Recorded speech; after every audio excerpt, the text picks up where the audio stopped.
So Mike is trying to talk himself into this is what Heat and 6 looks like. He's trying to persuade himself that Heat and 6 doesn't look like what Game 3 looked like, which is, hey, fourth quarter playoff time. The giant guy wins. The guy who's better than everyone you have is going to win the fourth quarter against you. Mike thinks Heat and 6, and listen, that's still a possibility. Doesn't matter how you get to Heat and 6, you just get to Heat and 6. So you got to go and win a game on Saturday here to get it to 2-2. But you saw the value of Embiid last night, and it wasn't even offensively, even though I don't know what the hell you're supposed to do when that guy step back threes. Like, what the hell? Throwing up what garbage. The hell? Throwing up garbage. Lucky. Cags. Cags everywhere. Does Cags look like garbage, yeah. I want to get back to CAG. Cags. I know, Guillermo, put it at Le Batard Show, because there is a certain segment of our audience that knows exactly what a CAG is, and no one else does. There may be people in this room that have no idea what a CAG is. No, this is a good question. This is a good question because you just reminded me of my Cuban childhood. This is exactly how Cuban Americans talked of that age, and I wonder if this stretches across generations. Does it, Mike? My generation to your generation to the generation below you, do you know what CAG means when said by a Cuban American? I don't know if the generation below me knows about it, honestly. These kids these days. Where did it come from? Different. Where did because I remember hearing it I remember hearing it as a child and being like, what does that mean? Why are we calling that a CAG? And is it because cagalera or I'm not even know. Am I even say what I said? No, it's diarrhea is what I said.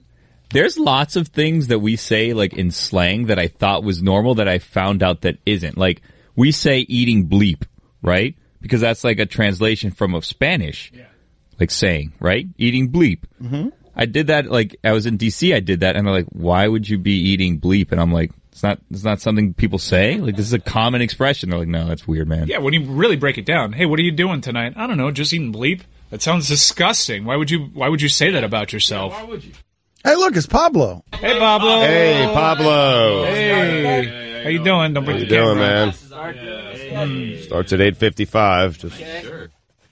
Yeah, but CAG, uniquely Miami word. Well, what other words are there like that? Like if I go all in with Cuban American word that only Cuban Americans know, CAG, who's beating me? What word is beating me? Because There's a lot of people here that still have no idea what it means. Is someone going to tell me what it means? It just means I'm one of them. It means to get lucky. It means to.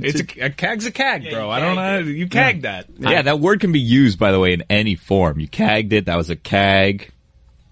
I guess those are the only forms. It's a great word. What is it, like an acronym or something? And like, I pulled it out of my bleep. That's a CAG. But I don't know what it actually means. What it means is what Joel Embiid did in the fourth quarter last night. He was caggy? No, caggy is not. No. He was cagging. Oh, okay. Everything that he did was a CAG. All right. Well, how about this? And this isn't going to bode well for our late arriving friend here, Pablo Torre. I mean, Pablo was visibly giddy anytime Philadelphia did anything good last night. Fist pump. I thought there was one. Yeah. Visibly. It was a fist pump. Pablo. Put that fist down. Pablo was so happy to see Embiid be an extraterrestrial. It was as if, honest to God, I envied what was happening with Pablo. I'll tell you why. And Heat fans, you will too. Because I'm watching Embiid and I'm like, my team would like one of those. I'd like to root for that for the next 10 years. I'd like to have that on my side of the rooting interest. I'd for just 10 like years. a Covington. I mean, we have one of those. He plays 8 minutes a game now. I mean, this guy. What a mess.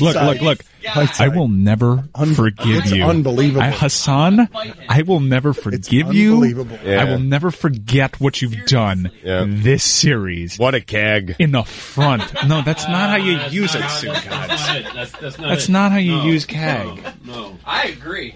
Like, he's the worst. He's the worst. He's the worst. You want to fight him? Yeah, we were having the discussion in this. If the four of us Let him come in here right now. fought Hassan Whiteside. The four of you? Yeah. No, make it the 8 of us. What do you mean the 4 You of think you? he beats the 4 All of us? 8 of us. You think he beats the 4 of us in a fight? I'm so mad right now. I'll go first. Yeah. I'll just like take him up, and you guys come. One at a time? No, we're not going one at a I'll time. just take the brunt of it. I'll take the brunt of it. maybe- No, but this is how much strategy Chris ways. wants to fight him. Yeah. He's saying, I'll go first. Yeah, like you'll never. just- I'm Leroy Jenkins. You Yeah. guys are planning the fight. I'm going in. Out of the blocks, Chris is the best candidate. Yes. Yeah. Well, low center of gravity. Oh, freckled rage. Yeah. I'm just saying the first 4 yards of Chris are, I think, the best 4 yards, the first 4 yards of any of us. Bat out of hell. Yeah. Low center of gravity. I feel like we could distract him. There's so many TVs here that if you put on like 5 different episodes of SpongeBob at the same time, just 5 different episodes, you'd be like, Just one. whoa! Just one. No. Yeah. Get a red velvet cake delivered mid-fight. I'll just show him the super zoom on Instagram, and he'll be like, whoa! Look, Stugotz has a fruit on his head, according to Snapchat. Chris, kick him. That's it. Just distract him, and then you just punch him right in the keg. That's not how I cat don't think works. that's how it works. That's not- I don't even know not- what it means. I know that's not how it works. I mean, do better. I mean, it was garbage last night. It really was. And honestly, it was a rare 20-point loss that really felt like a 2-possession game. Yeah, it's a close. That final score was not indicative. That game deserved a better fourth quarter because that game was hot sex from the jump. Well, but until the fourth quarter. And then I just started touching my own nipples. Yeah. That's what happened. Because those 3 quarters of basketball, that was a great first half of basketball. That was fun. Everything was fun. Chippy. Dragic is going at them, flexing his flabby, pale muscles. Whoa, they're not flabby. Vascular dude. Joel Embiid resorting, can you believe this? Dropping his mask on the floor to try to trap Justice Winslow into slipping and tearing his ACL. Yeah. I mean, What is that? we knew that these guys lacked playoff experience. I understood that. But try to act like you've been there before. Yeah, Try to have a little class. Be professional. I mean, you're overcompensating. We're over here just trying to be professionals because we've been there before, Oh, yeah. and you have all this rage and this testosterone and this tough defense. What is this? Get out of here with that. And making what it's a make or miss league, right? They're making, and I'm not a fan of it. 18 threes on the road. Come on. I know I said this after game 1, but that's never going to happen again. Okay. Mike, how tired are you of the Bellinelli off-balance stuff? Man, it's garbage. It's garbage. It's not fair. That's not how you should win. No. There should be an asterisk. But how if they scared are advance. you? Every time it He's leaves, a terrifying player. Every time. He really is. I fear him more than Embiid. I know that I was surprised, and I think maybe he padded it in that incredible fourth quarter that he had because he's an amazing basketball player. But I was rooting for Joel Embiid to come in the game because I felt like it was a better matchup for us. Because the hell I want Bellinelli out there shooting off balance threes, cagging everything. Yeah. Did we hold Ilyasova in check? Hold on. I want a poll. Did we hold Ilyasova in check? Put that on the poll. Did we hold Ilyasova in check? He didn't go off. But can you guys tell me on the Sixers now, what is the most annoying thing? Is it Dario's face? Is it What's wrong with Dario's face? Oh, it's annoying. Have you man. seen it? It's the mustache. Have you seen The it? 2-time EuroLeague MVP you're defaming there. It's the You know what? mustache with no middle. Why didn't you pick today to show up on time-ish? Because it's been a while since I touched my nipples.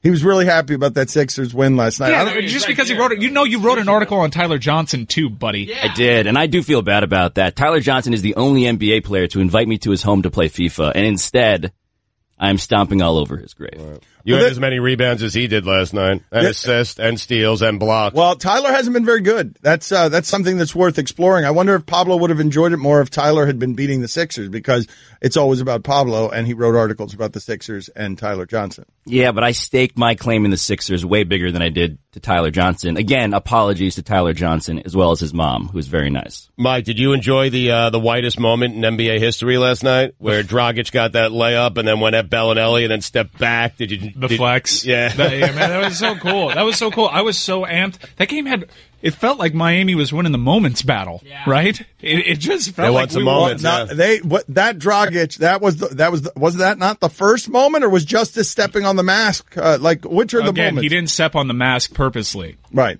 It was there. It was Joel a Embiid bear left it trap. there. A bear trap Yeah. left to and we're lucky that Justice didn't slip. dislocate his ankle while he was playing so well. Right, and then when he stepped on it, he was kind enough to pick it up, and he's like, "Oh, I bent this a little bit," so he wanted to get the dent out. Whoa.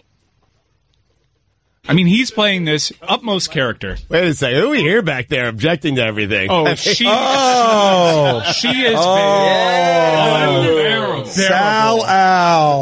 Al Salantonio. Al Pal has been talking smack since I got here. Allison. Deserved, Allison. Philadelphia fan Allison. What happened here? How did we not realize that today's show was going to be 6 Miami people against 2 Philadelphia people? How did Pablo become a Philadelphia person? Bald self-interest. And that's right, all ego related. Pablo wrote a story about him and wants to be right about the process. So I wrote the story that inspired the name The Process, which is a fascinating thing to unpack at some point. But for now, I just want to rub my nipples. Fascinating, because your narcissism knows no end. You are the one who invented. Put it on the poll. Is Pablo the one? I'm going to vote yes on this. I think he did. I mean, is Pablo the reason that they call it The Process? Is that actually so?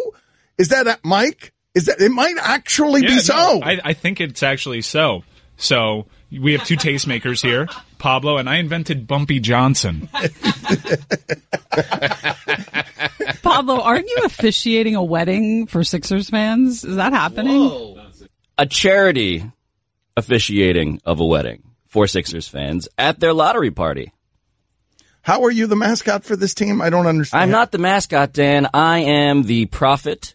I am the national representative, the ambassador, to a land that many people denied existed, which was a land of people who thought this whole thing was a good idea. who denied Philadelphia existed? We all know it exists. Waiting. There's a Bleacher Report column on the, the definitive history of Trust the Process, and Pablo's all over this thing, man. Yeah. Well, okay, let's explore Nipples this. engaged. All right, let's explore this for a second, because I didn't realize that I was sitting next to a man who was showing more emotion yesterday. Keep in mind, this is a man I've seen show no emotion and mock after death. This is a man I've seen show no emotion and mock after the death of my own dog, as I explained it to him. And what felt such shame at not feeling emotion that he ran away from me as I was explaining the death of my dog in my arms, spasming seizures. The con of mammals was not appropriate to bring up at that point. The con of mammals. And he's like, he was giving me some form of the argument that dog never cared about you. It's an animal. Actually, I was giving you the argument that you shouldn't have cared about that dog so much. Regardless. Because we value dogs in the con of mammals over things like birds, which can tell us in the English language, I love you. And not gonna do it. This dog seems better. Put him on the couch. Put him on the therapy couch. Already? For a little while. Now? For a little while. Throw him out. This is not being televised. He's going to be there? Did you steal Trust the Process from a Sixers player? Stugotz, as the ambassador, as the acolyte, as the representative to this forgotten land, I was passing down the words from on high. Right. And was on high, former Sixers player and all-around forgettable athlete, Tony Rotten, whose name is either Roten or Rodden, and I really haven't figured it out, even though he is responsible for my greatest trademarking in my career. Trust the process. So anyways, all of which is to say, he doesn't Sounds believe... like you did a rotten thing. Oh, no! What an upset! All of which was to say that Pablo yesterday was giddy with excitement, even though he feels nothing in the way of real human emotion. I mean, you cagged that. Man, I mean, you gotta get this correct, man. I don't even know what it means. Come on. You confused Roy. I mean, I don't even know what's going on here. What Pablo was actually rooting for last night was his own ego to be right. Like, that's all that's why he was so giddy. He doesn't. I've been there, man. Were you caught in the middle of Dan and Pablo yesterday? Allyson, explain to me the trash you've been talking. And I know that these guys have given us about 4 opportunities to end the segment on a joke, but I want to find out what Allyson is actually feeling here. I mean, these guys are relentless every day. This team, and Miami Heat fans are. I mean, watch it. I mean, Watch it. what does arrive late, leave early all the time? Like, they are really. Allyson, you let Heat fans have it with Pablo as your hype man. Go ahead with all that feeling that you genuinely have, all of those things that you genuinely feel because you hate Heat fans. You let them have it with Pablo as your hype man. Philadelphia gets to talk the trash today. Miami's a loser. You tried to break Joel's mask. Yes, what was that about? That was just childish. He broke your soul. Yeah! Justice was served. Oh, justice was served. Yeah. Apparently that's his name. His last name is Justice. His first name. That's Whatever. a fine. Whatever. Keep going, though. Dwayne, Goron, Justice, Udonis, Studio, Gangsters. Oh, yes. I actually have a sweet scoop. This is a true thing. So the Sixers, they don't want Joel Embiid talking about his love of Shirley Temples. I couldn't remember the name. I'm sorry. I just couldn't remember the name. Shirley Temples. Because apparently there's, sugar is dangerous. It is. It's like the new, I don't know, Just read the drug. paper. So, Allison, $2. Get on the therapy couch. No, wait. No. This is a good part. As one source put it, sugar does to your body what Hassan Whiteside does to your team. Yeah! Worth the wait. Wait, one more thing about Hassan Whiteside. He is bad. Indisputably bad. Miami, in case you were wondering, you can watch the Heat lose on Saturday by 30 for only $69. Nice. I just saved hundreds of dollars by switching to Geico. I feel like a whole new person. Disclaimer, you will not become a whole new person. This is impossible. You might be able to join a gym or diet program, buy a new wardrobe, get hair implants, but your DNA and physical form will remain the same. Geico waives any and all liability if you attempt to become a new person, except a cyborg. If you choose to become a half-human, half-cybernetic organism with lasers for eyes, the Geico legal team would be cool with that, because, quote, laser eyes are pretty sweet. Pew, pew, pew, end quote. Geico. 15 minutes could save you 15% or more. Don Le Batard. I've made a vow to not correct Stugotz all show today on any mistakes, not point out any of his mistakes as part of a continued quest to do better and be better. Stugotz. Yep, and I have vowed to try and be 1% less worse than I normally am. That's what you asked, and that's what I'm going to try to do. 1%. I'm trying here, man. I am.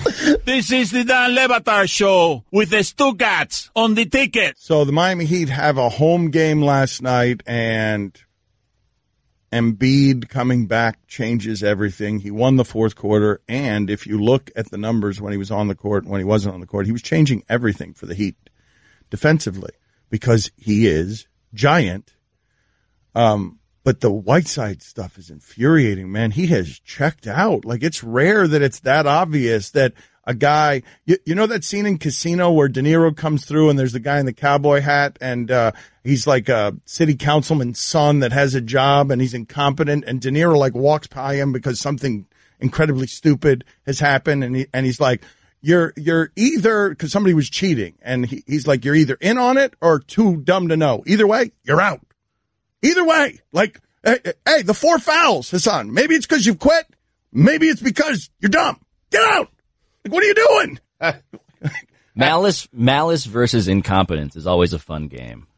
Because you end up in exactly the same place, but you're trying to figure out, is this person actually intentionally this terrible? Which is it? I think he's frustrated with the minutes, like he's not getting minutes. But that would make it malice. That would make it something. Is that conscious? Well, thank you, because I had no idea what that word meant. So. He's just frustrated, man. He's a frustrated player, and he's struggling to get through it, and he can't get out of his own way. The harder he tries, the worse it's turning out for him. It's a bad series by a player that we've all had questions about, even though he's a fully formed adult at this point. This is who he is. I mean, after the game, Spo put it on himself. Said, listen, it's my job as coach to figure out how to get him in the right positions and to get him going offensively. It was weird to hear him say that because after an alley-oop dunk last night, he took him right out of the game. No, but you said that's his job as coach. His job as coach. He said that. I know. But in saying that he said that, what he is actually doing there is his job as coach is to say that publicly, because he is on the cusp of losing this player. You saw when he was talking to him during a timeout. You see in the difference between the quotes 2 weeks ago where Hassan is questioning his minutes and getting fined and saying bull bleep, and then his quotes are way too extreme in the other direction. I totally trust coach's decision making. I totally trust everything that coach thinks about every opinion he's ever had in life. And when he got pulled out yesterday, for him to get mad at anybody other than himself, he picked up his 4th foul. They got him back into the game by Wade throwing him one of those bull bleep blobs, lobs. He got the dunk and then wanted to stay in the game. You got the fourth foul before that, and it was a dumb foul.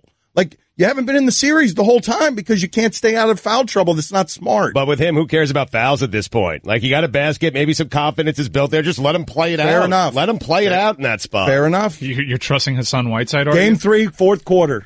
That's what he was doing. Yes, that's what Stugotz is doing. Game 3, fourth quarter. Because the fourth quarter worked out really well for the Heat without Whiteside. But there you go. All you're playing there is the result. You're not playing Whiteside. You're just playing the result. Well, some people play instruments. I play the results. And again, his post-game comments were, Coach just wants me to stand in a corner and set picks.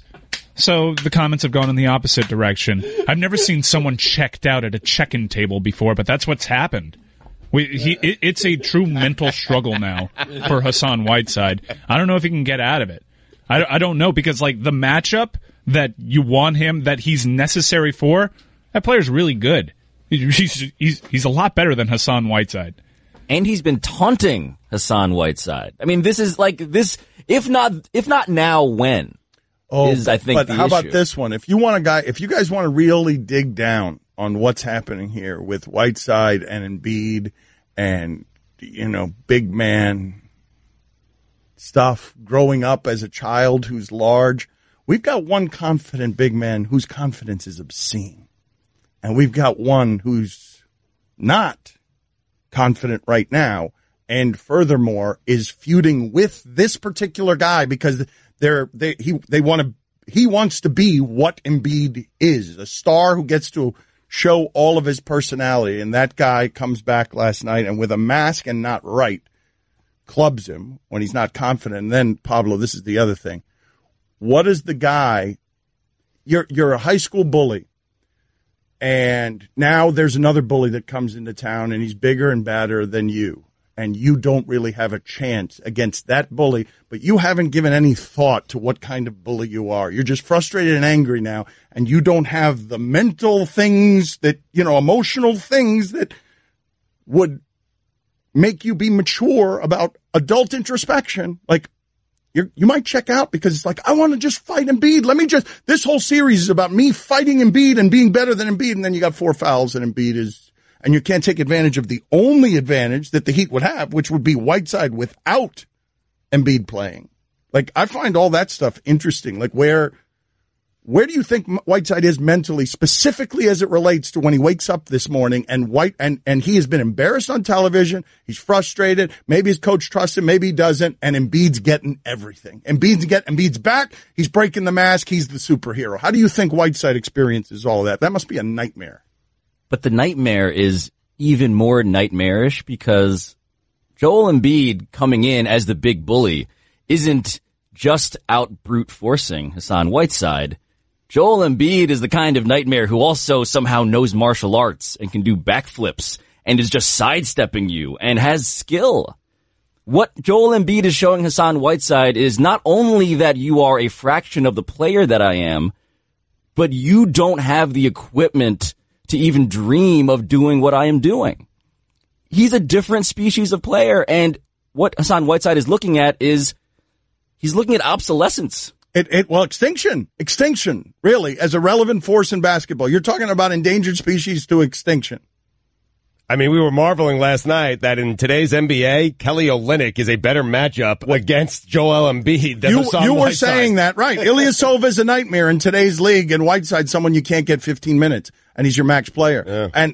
But the stuff with Embiid, to me, mentally is really interesting because we know, look, man, I don't like calling athletes dumb. They can be geniuses about what they do and not be smart in the ways that other people do the measurements on intellect. But Hassan Whiteside has shown consistent immaturity. And how do you think that kind of immaturity is going to meet this kind of frustration where a guy is better than you, more skilled than you, he can do all the things you can't, and he's reminding you at every turn that he's better at basketball than you are. This thing you've always defined yourself by, he's better at it than you are. He's more versatile, and he's the next wave of evolution, and you're going from endangered to extinct. He's got the better comebacks. Every time you try to come back at him, the crowd's not really reacting, and then he comes back with a really smart one, and it just gets you even more frustrated. He's better at Instagram. Yeah. He's more clever. No, he's younger. He's better. It's got to be an incredibly frustrating position for Hassan Whiteside. And I'm sorry, you're getting to the point where you just can't trust him. He's got one more shot. They should compare checking accounts. Don Le Batard. You really are of the impression that all of South Florida and good parts of America are huddled around their transistor radio just to hear your opinion on things, aren't you? Yes, in Europe, too. Stugotz. Don't listen to anything Stugotz says. This is the Don Le Batard Show with the Stugotz on the ticket. Mike, so we spent the entire hour talking about Joel Embiid and Hassan Whiteside, and the best. We were marveling at this last night at the game because he makes it look so easy, and he's so young, and he's playing in his first playoff games. But man, Ben Simmons, it's like I'm not certain. I know what you're saying about Embiid. I'm not certain Ben Simmons isn't going to turn out to be the better NBA player. Really? There's so many things to like about his game, but I just don't know if he can take that next step without the threat of a shot at all. It's not a remote threat. And when that guy gets ahead of steam, he's pretty scary. In fact, he'll purposely hang back around the half-court line so he can build up ahead of steam because it's pretty unstoppable. James Johnson's a good defender, a big body, and he's got no shot with that dude attacking the rim. But I just don't know if he could ever take that sort of MVP step that a lot of people have him as without learning how to shoot. It would be crazy to me if he can pull that off without learning how to shoot. He's still a young player, and we've seen several players learn how to shoot, at least to the point that it's effective enough. But I don't know. It's so bad right now that I don't know if he'll come close to that ever being a threat. But it seems like he's athletic enough, obviously. It seems like he could develop a jump shot, is what I'm saying. Why, just because he looks like an athlete? Yeah. Yeah. If he could do all that, I'm guessing if he just spends an entire offseason working on nothing but threes, that he'll become at least a threat, Mike. He never has to be great just because of how his body looks. I'm sure Calvin Johnson, you think he can develop a shot over time in basketball? Like, it's not just a body type when it comes to shooting ability. I do believe that of Calvin Johnson. You think Calvin Johnson I think could Megatron, be an NBA All-Star? Yes, not an NBA All-Star, but maybe win the three-point contest. Maybe. And a dunk contest. Well, let's ask our resident Sixers expert. Allyson. Can Ben Simmons develop a jumper? Can Ben Simmons develop a jumper? They can't hear you. Hey, go to a microphone, please. Radio. On the mic. Yeah. Of course. Yeah. Of course. Yeah, what are you seeing that I'm seeing a lot. I'm seeing a lot. Yeah. Like so what? much on the court. Mm-hmm. He leaves it all out there. Right. All the time. He is entirely present on the basketball court. Yeah. That's right. Anything specific? He's never any other place. He's there. Can I bring something up to you guys? Because this is very interesting and important. Have you guys all had cheesesteaks? Yes. Speaking of Philly. Yeah, of course. Yeah. Someone in this room, he's going to remain nameless, eats mustard on a cheesesteak. Do you guys find that weird? I know. I've never done that, so it's gross. not me. That's gross. But I like a little acidity to my food. I think mustard on a cheesesteak? It's disgusting. It's not disgusting. All right, listen to me. It's Billy. It seems to be Billy. You guys are very judgy with all of your ridiculous food rules. I have a toasted, put in the thing, heat it up, Philly cheesesteak, wheat bread, put some mustard on it. No onions. I don't like onions. Wheat bread, the steak, some cheese melted on it, obviously, and mustard. This is a frozen cheesesteak? No. You heat it up, obviously. No, I know that, but you go to the grocery store and to get a cheesesteak, you go to the frozen food section? No one said that. No, I go to Subway or I go to wherever the sandwich But did you shop say you microwaved your cheesesteak? I think you said that. That's what he said. You guys are very, very poor listeners. All of you, very poor listeners. Why don't you start over again? All right. Okay. I go to have a Philly cheesesteak. All right? Yeah. And I like it toasted, obviously, because I like the bread toasted. I like the meat nice and warm. Right. I don't like the onions on it. And then I'll have mustard on it. I don't know why it's so weird. You Philly people are so uptight with your stupid rules of a sandwich that you've made your whole identity around this dumb sandwich. There's a million of these stupid sandwich shops all around your dumb town. Wow. Philly cheesesteak, Philly. Listen, I eat it in Miami. It's a Miami cheesesteak now. I have it at Miami Subs. Miami Subs cheesesteak. First of all, you said that you By the way, Miami Subs cheesesteak are so good. And they don't have Cheese Whiz on them. What is with that? Here's a pro tip. Oh, I'm pro Whiz. Yeah, me too. You like Someone Whiz? needs to explain that to me too, because you guys were talking about this Cheese Whiz. Are you guys talking about the stuff out of the can? Have you ever seen a Goofy movie? Yeah, of course I've seen the Goofy movie. A Leaning Tower of Cheesa. Yeah. That's the Whiz, man. The Tower of Cheesa is Cheese Whiz. But don't you prefer real cheese on your cheesesteak? I mean, listen, for me, it's not, listen, a cheesesteak with Cheese Whiz on it is not a cheesesteak. Exactly. And a cheesesteak with mustard on it, Guillermo, is not a cheesesteak. Wait, no. Especially yellow mustard. He's going yellow mustard on the cheese. By the way, He's going French's? Oh, my God. I can't. Here's another tip. Make your cheesesteak better. Put fries in it. Seasoned fries, delicious. Those little papitas are good on certain sandwiches, not cheesesteaks. And now that we're on the subject, let's talk about hot dogs. Because I'm judged for putting ketchup on hot dogs. Yes, you should be. Yeah, it's terrible. Wait, what? Can't put terrible. What's wrong with that? Roy, get on that website. Roy started reading me all these rules the other day about what you can and can't do with a hot dog. And there's after 18, you can't put ketchup on a hot. I put ketchup on a hot dog. I put mustard on a hot dog. I eat a hot dog the way I like to eat a hot dog. And I don't care about your stupid rules. Because in your little hot dog Bible, it doesn't say shove 56 hot dogs in your mouth in 50 seconds like they do every 4th of July. And that's the most American thing we have. Yeah, a hot dog with ketchup is not a hot dog, man. It is definitely a hot. Oh my Is there actually God. a website called hotdogbible.com? No, this is like some stupid hot dogs. What's the website? Hot-dog.org. Because it's a nonprofit, obviously, we're raising money for endangered hot dogs or something. It's owned and operated by the National Hot Dog and Sausage Council. Whoa. What the hell is that? That is one hell of a council. You know there's a president of that has like a business card and he takes himself super seriously. But he's also dressed like a giant hot dog. I'm president of the hot dogs. No mustard on your hot dogs. What are the rules, Roy? Put hot dog toppings. Don't put hot dog toppings between the actual dog and the bun. Put on top as dressing. But what if I already have my hot dogs like super loaded and there's no other space? That seems to be a you problem there, Mike. Sorry. Yep. Let's see.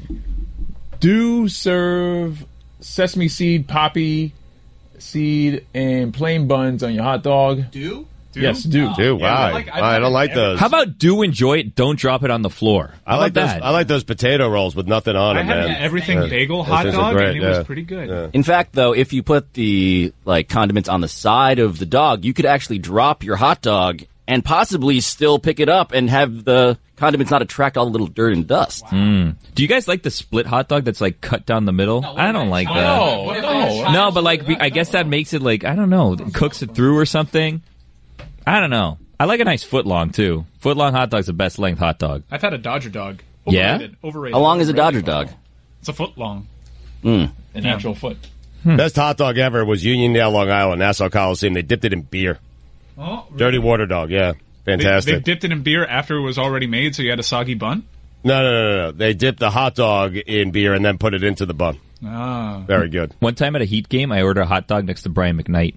Oh, wow. Yeah. Wow. The really? Brian McKnight. Get out of here. The Brian McKnight. Hot dog next to me. Wow. Did you have really good seats, or what kind of seats did you have? I had dance seats that day. Okay. So, obviously. Yeah, but you know what? It's weird. One time in 2008, soccer superstar Michael Ballack was in the 300 level. What? Nobody recognized him. No. Not a single one. I heard someone was recognized and heckled yesterday. Yeah, people made fun of my seats yesterday.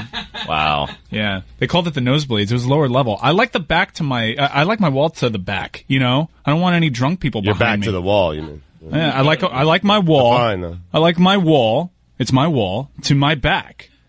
Okay, I've carved out that area. Right. I don't like drunk people leaning over me and potentially spilling their drinks on me, so I sacrifice a better view for comfort. Wait, you like to sit up against the wall because you fear an ambush?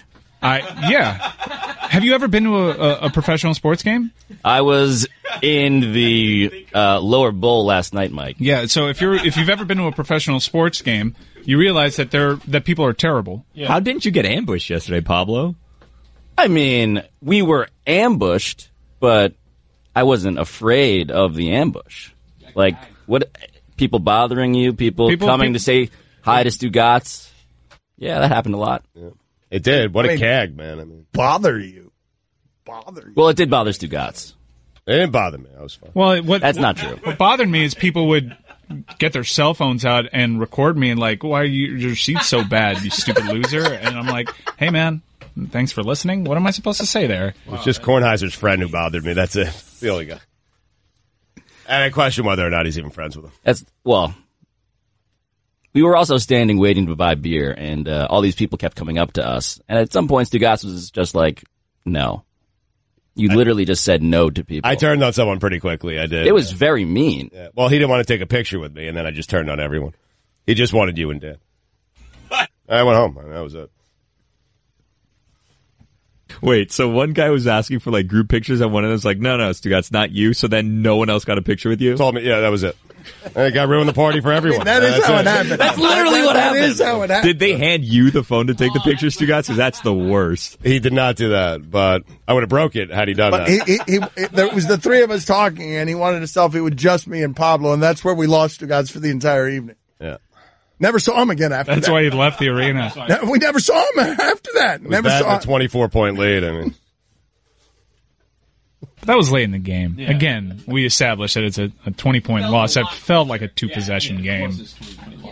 4-6 was really like the true accurate spread. Right. By the way, Dan always likes to make fun of these mid-season acquisitions. Like, how is Mike Bibby ever going to make a difference? How is so-and-so? How are these bought-out contracts ever going to make a difference? Philadelphia is so much better because Ilyasova and Bellinelli. So much better. And also Embiid and Simmons. Yeah. Who will make just about anybody look like those two dudes. Mike, yeah. Just about anybody. Okay, well, they were actually pretty awesome without Joel Embiid, and it was because Bellinelli was destroying it. They were there before, and Philly was a night and day different team. But with Bellinelli has not looked like that when he is in Charlotte or Chicago or even San Antonio when he doesn't have Simmons, someone like Simmons caving in the entire defense. But to Mike's point, sometimes those moves do matter. Like they've constructed a very good roster here. Yeah, Simmons can't hit threes, Embiid can, but they have a bunch of guys. You could find 50 Ilyasovas and 50 Bellinelli. Okay, I understand that, but these guys happen to be playing well right now. What? What are you talking about? They didn't find those guys until they actually found them. Your whole argument was these guys existed before, and that's why the new guys are awesome. No, the team's a lot better because Bellinelli and Ilyasova. You know, this is Dan being a sports agnostic again. What does that mean? He doesn't believe. He doesn't believe in the things that we believe in, Stugotz. Oh, okay. That impactful midseason moves can put you over the top. Listen, I'm with you. There are 50. He's probably remember right. Troy Murphy? Do you remember Troy Murphy? Yes. And how everybody was tripping over themselves? Yeah. The Celtics got him. We were devastated. That was such a bad day, but we got Bibby. Yeah, but we got Bibby, and that was the one that won. Yeah, standing ovation. Yeah. Yeah. Speaking of standing ovations, one of the loudest pops of the night, if not the loudest, was when Mario Chalmers was shown on the big screen. I saw that. Yeah, we were laughing at it. Why? It was just funny that he got such I don't know, it's Chalmers, and everyone's making such a big deal about it. What's he up to these days? He's got good seats. His back's not to the wall. He's gagging. Mike, you know what I feel like? If you guys are up for it, you don't have to. If you don't. But I feel like South Florida a little bit down today on a Friday, and I don't think there's much to be down about. We're in the playoffs. You're down 2-1, and you got a home game to square to 2 games apiece tomorrow. You win that game, you go back to Philadelphia, you see what happens. Like, Wade's going to win you another game in this series, we think. That was a sad moment for me last night, where it was desperation time, and Spo had no answers, and he looked to his bench to try to do anything, give him something off the bench, and what he looked at was a 36-year-old broken man. He was great in game 2, but he can't do that 2 games in a row. Stop calling him a broken man. Okay, he's not the player he once was. He's one of the greatest 2 guards in the history of the NBA. He's top 3, I think. Have a little respect. Okay, he's a top 3 2 guard who, at this stage of his career, is broken. What's frustrating is there are these moments in the game where they clearly have got nothing, and you need Dwayne Wade to rescue you. Which is insane to me considering some of the contracts you've dished out on this team. It shouldn't be that way. One of them's an all-star this season. One of them almost created an international incident because he was an all-star. Because of Parliament getting all hot and bothered. Right. Hassan Whiteside's another... Look, there's some clear issues with this roster. But what I said at the beginning of the series will prove out to be true. This team hasn't been there before. They're a bunch of front runners. Mm-hmm. It's going to get tougher for them. Yep. And they're the kind of team that's going to have a problem when the game gets tight. All you have to do is avoid losing by 20. And then Ben Simmons is going to be afraid to attack. Yeah. If you can somehow avoid losing by 20, you're good. Yep. It's a win, actually. Yeah. So we have like 2 minutes left. Do you guys want to try to get South Florida? This is your last opportunity here to get South Florida pumped up for this game headed into the weekend. Because they're down today, Mike. I could feel it. No, this is Heat and 6. In fact, when I called Heat and 6. I mean, I feel like this needs some music. I don't know what you want to do. You guys do it. When I called Heat and 6, this is precisely the way that I had it. Precisely, I had Philadelphia winning game 1 by 30.